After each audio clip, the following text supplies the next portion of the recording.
这是0.8的不锈钢方管，刚才这一段是没有加焊色来焊接的，下面这一段我加焊色来焊一下。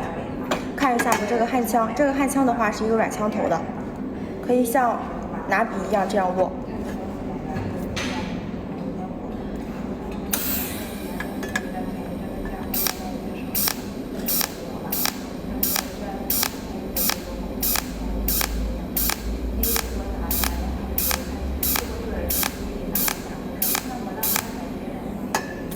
看一下，